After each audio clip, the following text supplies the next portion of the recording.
북한과 남한의 미사일 경쟁이 탄도미사일 경쟁에서 이제 크루즈 미사일 경쟁으로 바뀌고 있습니다. 원래 지금까진 북한이 각종 탄도미사일과 초대형 방사포를 개발하고 이를 공개하면 우리 역시 우리 군의 최신 탄도미사일 현무 시리즈의 발사훈련을 공개하면서 북한의 도발을 억제하고 대한민국의 우수한 미사일 개발 능력을 전 세계에 과시했는데요. 이제는 탄도미사일이 아닌 순항미사일을 경쟁하는 상황이 된 모양입니다. 지난 9월 13일 오전 북한의 조선중앙통신은 북한 국방과학원이 이틀에 걸쳐 신형 장거리 순항미사일 시험 발사에 성공했다고 발표했습니다. 북한의 발표에 따르면 이 순항미사일은 1500km를 비행하며 정확히 목표에 명중했고 터보제트 엔진으로 추진되며 복합 유도 결합 방식으로 미사일을 유도 조종한다고 합니다. 순항미사일은 탄도미사일과 함께 정밀 유도 무기의 제왕으로 불리는데요.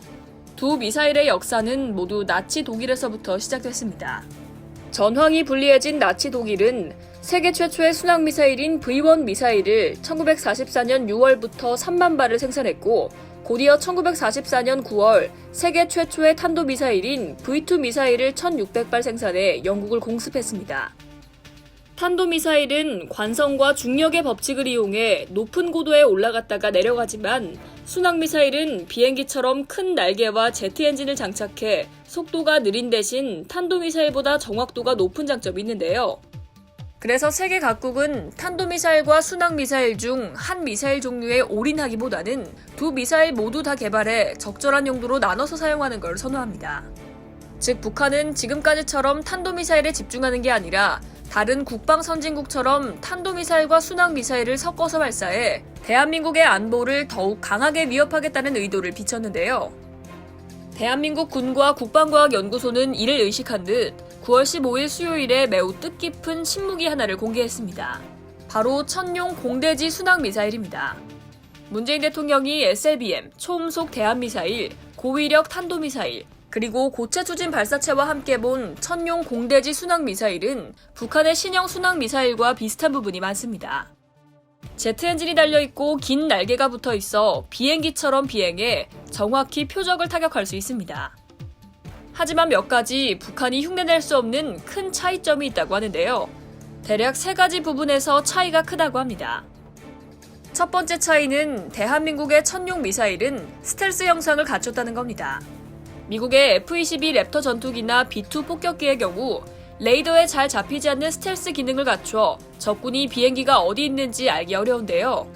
우리 천용 미사일도 스텔스 기능을 갖춰 적 레이더나 탐지 장비에 잘 잡히지 않아 요격이 매우 어렵다고 알려져 있습니다. 두 번째 차이는 탄두입니다. 이번 시험 비행에서 탄두는 실제 테스트되지 않았지만 국방 전문가들에 따르면 천용 미사일은 우리 군의 주력 순항 미사일 타우러스처럼 특수한 탄두를 장착해 일반 순항 미사일보다 더 깊은 지하 표적도 문제없이 파괴할 수 있다고 합니다. 다만 아직은 탄두 기술의 추가 개발이 필요하다고 합니다. 마지막 차이는 발사 위치입니다. 북한의 순항 미사일은 트럭에서 발사하는데 이번에 북한은 초대형 방사포를 발사하는 차량에 방사포 로켓 대신 순항 미사일을 장착해 발사했습니다.